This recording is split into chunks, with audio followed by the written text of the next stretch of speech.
બનાસકાંઠાના ધાનેરામાં ખાતરની ઘટ જોવા મળી છે। આપને જણાવી દઈએ, ધાનેરામાં યુરિયા ખાતરની ઘટની સ્થિતિ।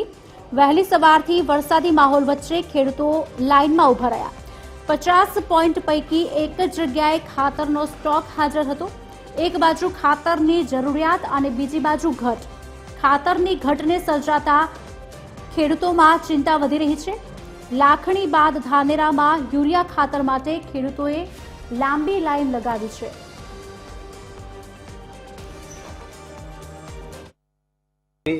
અને સરકારશ્રીને અમારી રજૂઆત કે ખેડૂતને અત્યારે બાજરીની અંદર મગફળીની અંદર જરૂરિયાત છે, એટલે સરકારશ્રીને ધાનેરા તાલુકામાં જથ્થો વધારે ફાળવવામાં આવે અને સરકારના નિયમ પ્રમાણે અમે વેચાણ કરીએ છીએ જનતા બીજ કેન્દ્રમાં। એટલે સરકારશ્રીને આપશ્રીને રિક્વેસ્ટ કરીએ કે જથ્થો વધારામાં વધારો આપો એવી આપ સૌને વિનંતી છે। અને એમ તો સરકાર એમ કહેતી છે કે આપણે અન્નદાતા છીએ અને અન્નદાતાનું આપણે વિચારતા છીએ, આટલો લાભ મળે। સરકાર શું લાભ આપો છો? આવી રીતના લાઈનમાં ઉભા રાખવાનો લાભ આપે છે સરકાર? હા, કેવી રીતનું ગુજર ચલાવે? એમના છોકરાનું કેવી રીતને વિચારે?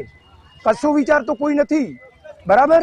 અન્નદાતા છે એ દુનિયાનું પૂરું કરે છે, લાઈનમાં ઉભો રહીને બિચારો જ્યારે મગફળીનું ગોડાઉન ખુલે ત્યારે મગફળી વેચવા જાય, ટીપું આવે તો પાછી મૂકે અને આજે લાઈનમાં ઉભું રહીને ખાતર લેવાના। હાલમાં તારીખ 24/7/2025ના સોજે 4 વાગે સંસ્થામાં દાણાદાર યુરિયાનો સ્ટોક બિલ થવા પામેલ છે અને તેના પછી કોઈ યુરિયાની આવક સંસ્થામાં થયેલ નથી, જેથી હાલમાં સંસ્થા પાસે દાણાદાર યુરિયા નથી। જ્યારે આવક થશે ત્યારે ખેડૂતોને ક્રમવાઇઝ જેની આવકના પ્રમાણમાં વિતરણ કરવામાં આવશે।